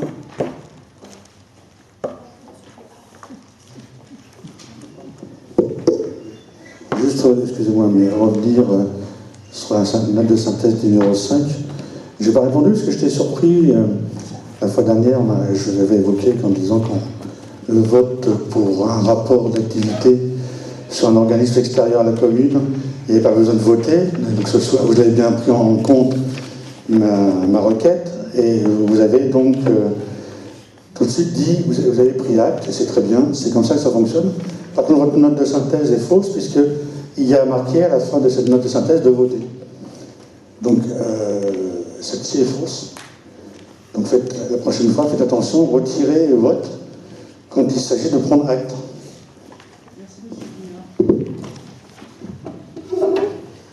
Nous allons maintenant maintenant passer aux questions orales, puisqu'il n'y a pas de questions écrites. Madame Poincelin. Alors, ce ne sont pas des questions, juste des demandes. Est-ce qu'il serait possible d'avoir les délégations des adjoints et des délégués?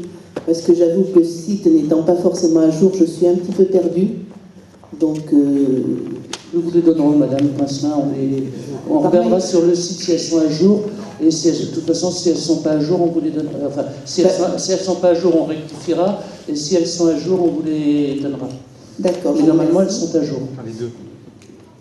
Oui, mais bon, j'avoue que je suis un peu perdue parce que tout n'est pas noté, donc j'aimerais les avoir. Et une autre petite demande, est-ce qu'il est possible d'avoir par mail la présentation faite lundi soir au cratère? C'était une réunion publique, donc je ne vois pas pourquoi... Ça m'ennuie un petit peu. C'est moi qui me suis un peu opposé à ça, donc il y a eu la question. C'est pas que je veux pas, c'est que c'est des données consolidées, il y a des données personnelles qui viennent des impôts. Je suis toujours un peu délicat avec ça. Donc... je suis désolée, c'était une réunion publique, donc tout le monde y avait accès, et je pense qu'il faut quand même... Laissez-moi juste... Excusez-moi, pardon. Prenez un micro. Non, mais on peut aussi s'interrompre, c'est pas de problème. C'est juste, je vais demander si ça vous intéresse pas. Parce que, en fait, c'est toujours un peu quand il y a des noms, des choses comme ça, je sais jamais, donc je fais une demande avant de pouvoir le faire circuler. Même si ça a été présenté publiquement. Vous avez raison. Les consolider, avoir le document, c'est différent. Donc je fais une demande. C'est ce que j'ai répondu sur place. Oui, mais nous sommes conseillers municipaux, donc voilà. Il n'y a pas de problème. Il n'y a pas de nom, j'y étais, hein, donc... C'est bien, j'y étais aussi, et moi non plus, je ne l'ai pas. Donc je vais demander si ça ne vous dérange pas. Non, ça ne me dérange pas, voilà. J'espère qu'on pourra l'avoir, parce que c'était très intéressant, et ça peut... Il n'y a pas de nom, il n'y a pas de données personnelles. C'est exact, ce sont des données croisées, vous avez raison. Voilà. Laissez-moi juste faire la demande. Donc, si vous prenez la décision de le communiquer, ça serait bien de le communiquer à tous les conseillers. Je vous remercie. Je vous en prie.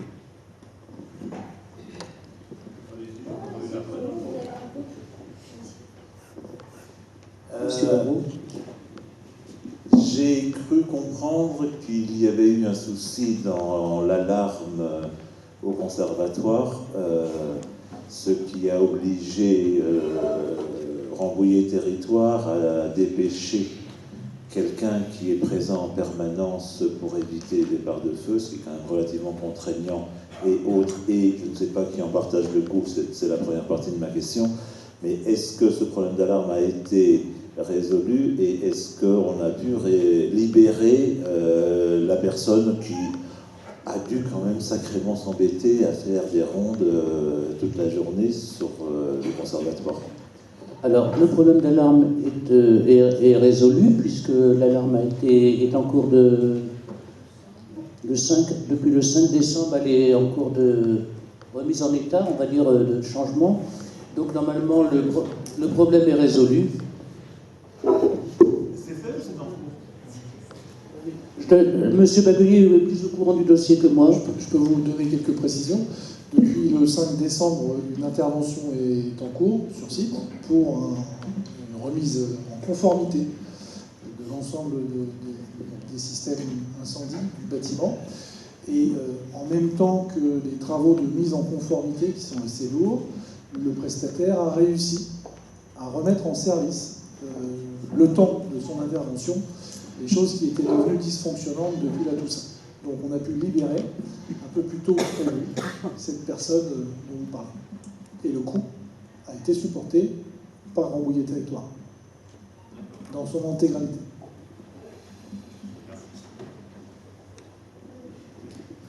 Madame Dumont. C'est bon comme ça. Du coup, dans le procès-verbal du Conseil municipal du 24 novembre 2022, vous avez délibérément supprimé des questions qui vous avaient été posées et par la même occasion les réponses que vous, Madame Géga et M. Baguenier avez affirmées devant l'Assemblée. Aussi, nous vous les réitérons à nouveau quand vous posez les mêmes questions. Dans ce conseil, nous vous demandons par conséquent, il y aura les petites feuilles, hein, comme ça ne pourrait pas vous tromper, à mettre au procès-verbal, c'est qu'il... Monsieur Cotin, je vous le donne. Donc, on va commencer par le banquier des aînés. Madame Géga, donc concernant le repas des aînés, vous avez affirmé, même confirmé par écrit, dans le procès-verbal que si certaines conjointes d'adjoints y ont assisté, c'est parce qu'elles avaient participé à la distribution des colis de Noël envers nos aînés. Vous maintenez toujours cette version, Madame Géga? Vous maintenez cette version? Je maintiens la version que les gens ont aidé pour les colis de Noël, pour la distribution des repas. D'accord. Donc je maintiens cette version, tout à fait. Lors du précédent conseil, vous avez traité M. Guignard de menteur pathologique. Eh bien, Madame Géguin, on peut vous retourner cette remarque. Car le banquet a eu lieu le 27 octobre 2022. Donc les conjointes ont assisté le 27 octobre 2022. Alors que dans votre page Facebook, vous communiquez au 22 novembre 2022 par photographie à l'appui de la réception de ces mêmes colis chez un commerçant de la ville. Difficile de prétendre avoir distribué des colis avant même qu'ils soient réceptionnés par la ville. Oui, Madame Guignard, je continue et je ne modifierai pas ma réponse puisqu'il y a eu des colis l'année dernière aussi. Donc ils ont déjà distribué les colis l'an dernier, je vous signale. Donc l'année prochaine, elles seront présentes pour cette année, du coup.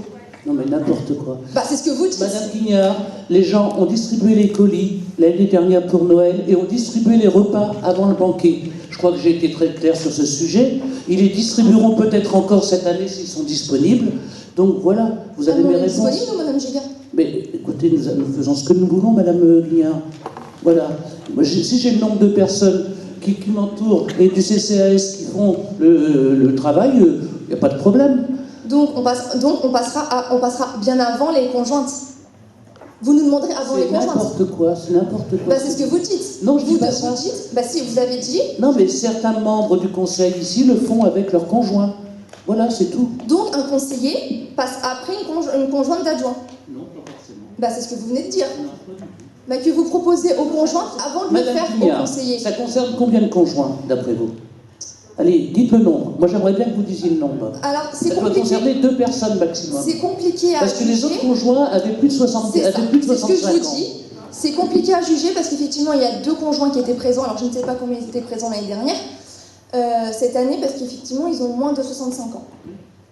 Je vous confirme. Et alors? Et ça fait toujours 2? Ça concerne 2 personnes. Bah, Personnes qui ont aidé le CCAS, qui ont des actions bénévoles auprès du CCAS. Donc je ne vois pas pourquoi je ne les inviterai pas. donc, une femme d'adjointe passe avant un conseil municipal. Merci Mme Géguin pour votre réponse. Absolument pas, c'est vos paroles, ce ne sont pas les miennes. Vous les assumez pas? Je ne m'appelle pas Madame Géguin au sein de ce conseil. Madame Géguin, c'est pour ma vie privée. Et moi, Mme Guignard, c'est ma vie privée, donc ça sera la conseillère d'opposition la prochaine fois. On parle de chiffres, il n'y a pas de problème. Mais Mme Guignard, vie privée, ça sera chanteur. D'accord? Du coup, ça sera conseillère d'opposition.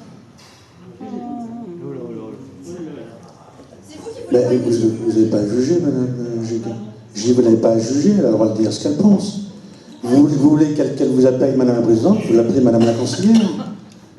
Tout simplement. Ben pourquoi? Non. Bon, je pose la question. Je suis la présidente de séance. Oui, Madame, et alors? Deuxième question, si vous permettez. Ah oui, tu veux faire la remarque? Oui, mais ça te concerne. Juste une parenthèse que la fois dernière, dans les conseils, on est arrivé un peu en retard et on s'en excuse, mais le PV a été validé avant qu'on puisse être présent.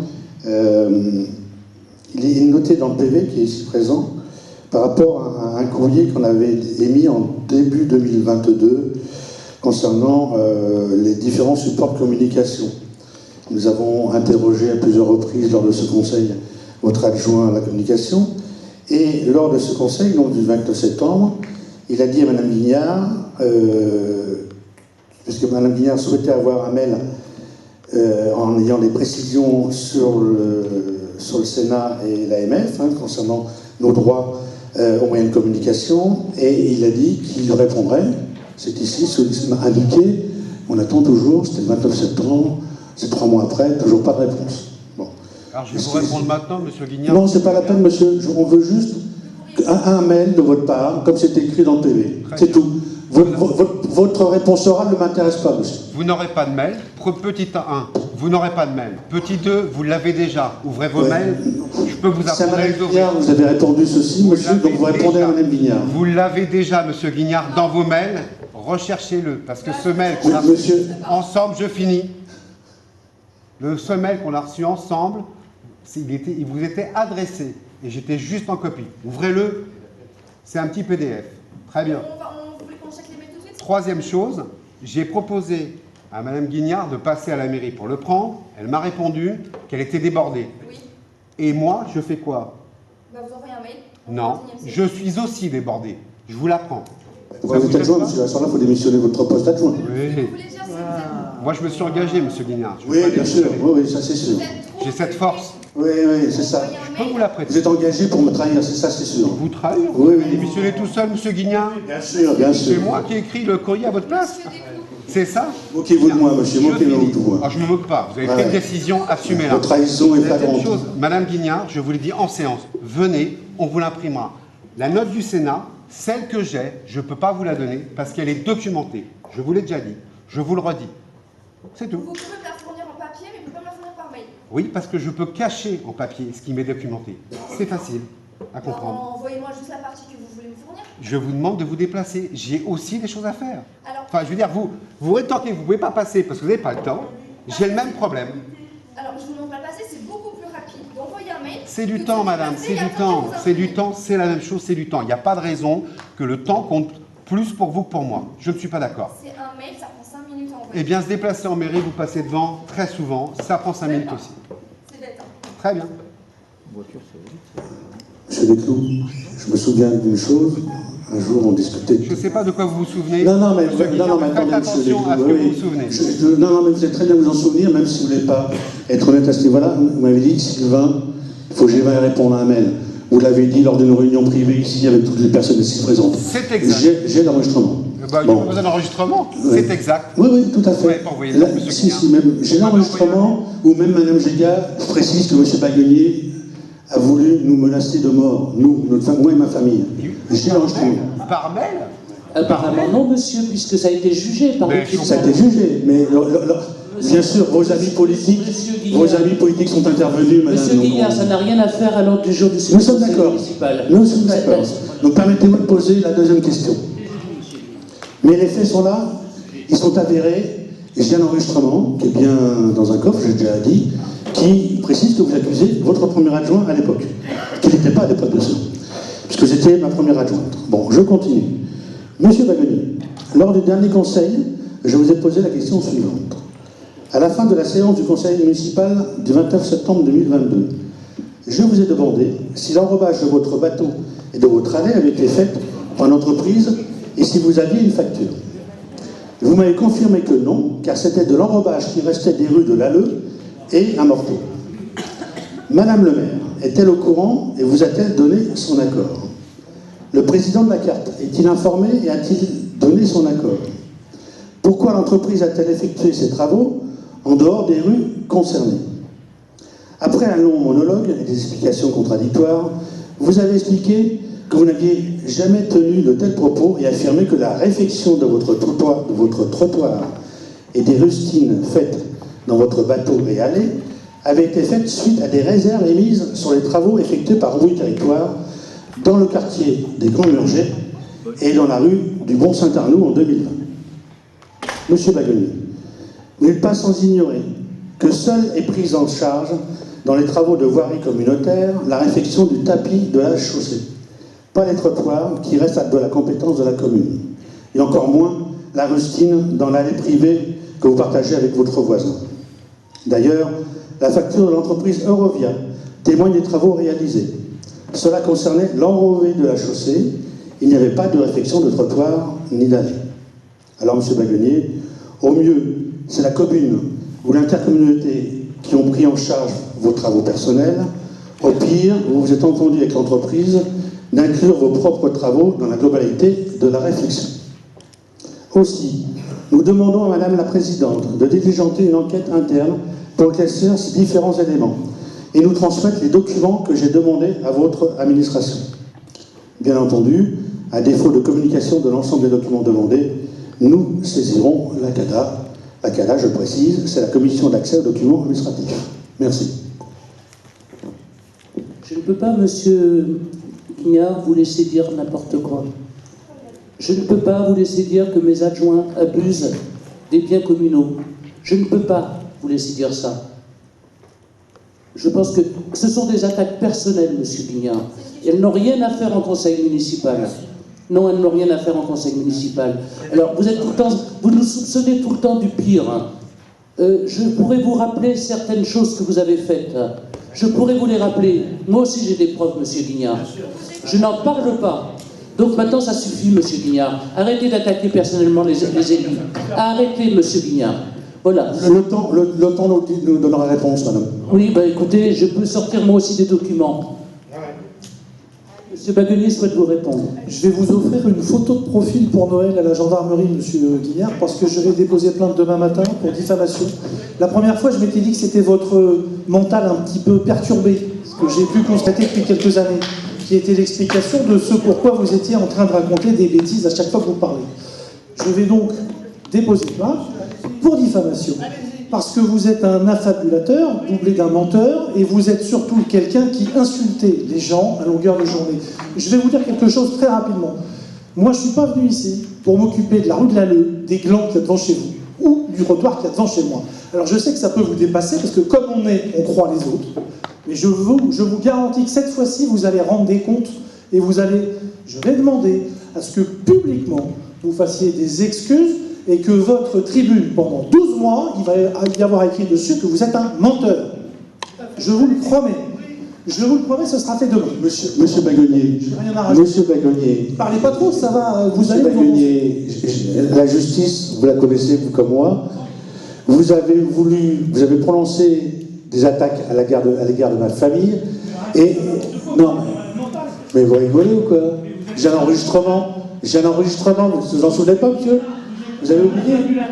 J'ai un enregistrement qui a été fait devant toutes ces personnes. D'accord? Mais débouté, bien sûr, peut-être, mais l'enregistrement existe, monsieur. L'enregistrement existe, monsieur. D'accord? Donc, vous avez dit des choses et leur contraire le lendemain. Si la justice va débouter, d'autant plus pour votre plainte demain matin. Mais monsieur Guignard, vous allez être soigné, je vous garantis que c'est nécessaire. Monsieur Baguenier, vous portez plainte pour diffamation? Oui. Demain matin, vous allez vous croiser, je pense, en gendarmerie pour insulte. Mais insulte, ce n'est pas une insulte. Malade mental, c'est pas une insulte, excusez-moi. Ça n'est pas une insulte, c'est malheureusement un état de fait, c'est un état de santé. Ah, mais vous êtes psychologue en plus. Ah bah merci.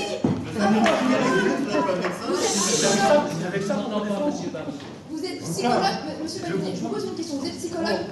Nous allons stopper maintenant. C'est une Voilà. question, madame Gilles, on a droit à 3 questions, je pose ma dernière question. Par contre, je ne vous ai pas compris, madame Guignard. On a droit à 3 questions orales en 30 minutes. Vous On a êtes à posé 5. 2 questions. Vous êtes à 5. Alors, le revêtement de le trottoir de monsieur Baguenier et le banquet des C2. Ça fait 2. Donc, dernière nouvelle, vous avez encore compté 1, 2. Vous parlez un peu trop vite. Troisième question. Vous êtes psychologue, monsieur Baguenier? Psychiatre, pour être médecin. Psychiatre. Vous êtes psychiatre, monsieur Baguenier? Oui ou non? Vous avez fait des études de psychiatrie, oui ou non? Vous avez fait des études de psychiatrie, oui ou non? Non. Dites-le.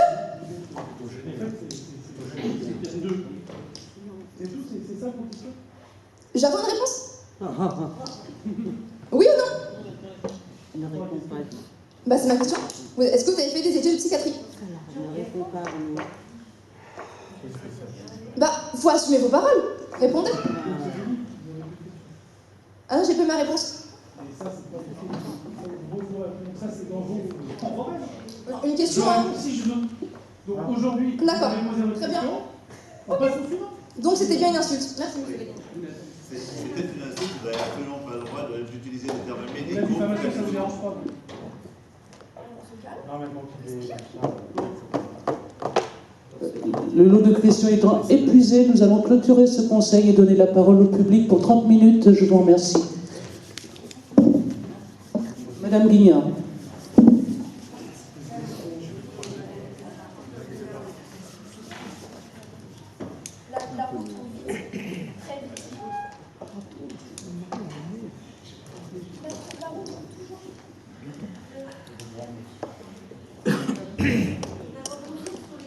Je ne vous entends pas, madame. Les concessions échues, parce qu'apparemment vous confondez concession échue, concession à l'abandon. Donc étant dans le domaine et faisant ça tous les jours, une concession échue dans un cimetière, ce sont des concessions qui sont arrivées à échéance et qu'il est facile, après 2 ans, de reprendre gratuitement avec le coût de l'exhumation des corps. Vous savez ce que c'était, Madame Guignard? Pardon? Vous savez ce que c'était? Non, tout le monde a vu que vous ne savez pas ce que c'était qu'une concession échue. Alors qu'une concession en état d'abandon, c'est 2 choses différentes. C'est une procédure qui est beaucoup plus réglementée et pour lesquelles il faut faire très attention. Ça, c'est une chose. Ça, c'était une précision. Je voulais rebondir sur vos débats qui sont de plus en plus lamentables, désastreux. Parce que, Monsieur Baghuni, excusez-moi, je viens vers vous, parce que vous dites tout et le contraire. Heureusement qu'il y a des bandes. Parce que vous avez dit des choses et vous attaquez M. Guignard aujourd'hui de diffamation, de contraire. Mais c'est vous-même qui l'avez dit la dernière fois. Si, monsieur, vous avez affirmé que votre bateau était fait par rapport à des réserves. Donc M. Guignard vous prouve à l'instant que ce n'était pas des réserves, puisque Rambouillet Territoire ne peut pas, étant dans le domaine, ne peut pas avoir la compétence des trottoirs. Vous l'avez dit vous-même en dernière séance. Rambouillet Territoire, c'est l'enrobé. Donc, vous ne pouviez pas énoncer des réserves sur votre trottoir, ni dans quelques trottoirs que ce soit d'ailleurs. Donc ça, c'est une chose. Autre chose, mon mari vient d'être traité de dérangé, de malade mental. Donc effectivement, s'il ne va pas porter plainte demain, c'est moi qui irai porter plainte. Et je confirme devant tous les conseillers municipaux qu'effectivement, nous avons été menacés de mort par Madame Giga a confirmé ce dire. Et je répète, ce n'est pas la justice qui nous a donné tort, puisque nous ne sommes pas allés en justice. Nous ne sommes pas allés en justice. Mais attendez. Non, nous avons saisi le procureur. Ça a été classé sans suite, madame. Par le procureur, madame Giga. Par le procureur et par le tribunal. Non, nous ne sommes pas allés au tribunal, parce que le tribunal, c'est du pénal. Nous ne sommes pas allés au pénal. Donc si monsieur maintenant Baghunier, je n'attends que ça, monsieur Baghunier, vous voulez aller porter plainte, ça permettra de rouvrir l'enquête. Et à ce moment-là, ce n'est plus le procureur qui s'en saisira. Donc je vous remercie, monsieur Baghunier, parce que nous, l'enregistrement, nous l'avons. Et c'est madame la première édile magistrate qui pourra en témoigner. Bravo, merci. Il n'y a pas d'autres questions dans le public? Eh bien, écoutez, merci. Bonne soirée. Je vous souhaite de passer une bonne fête de fin d'année. Et je vous dis à la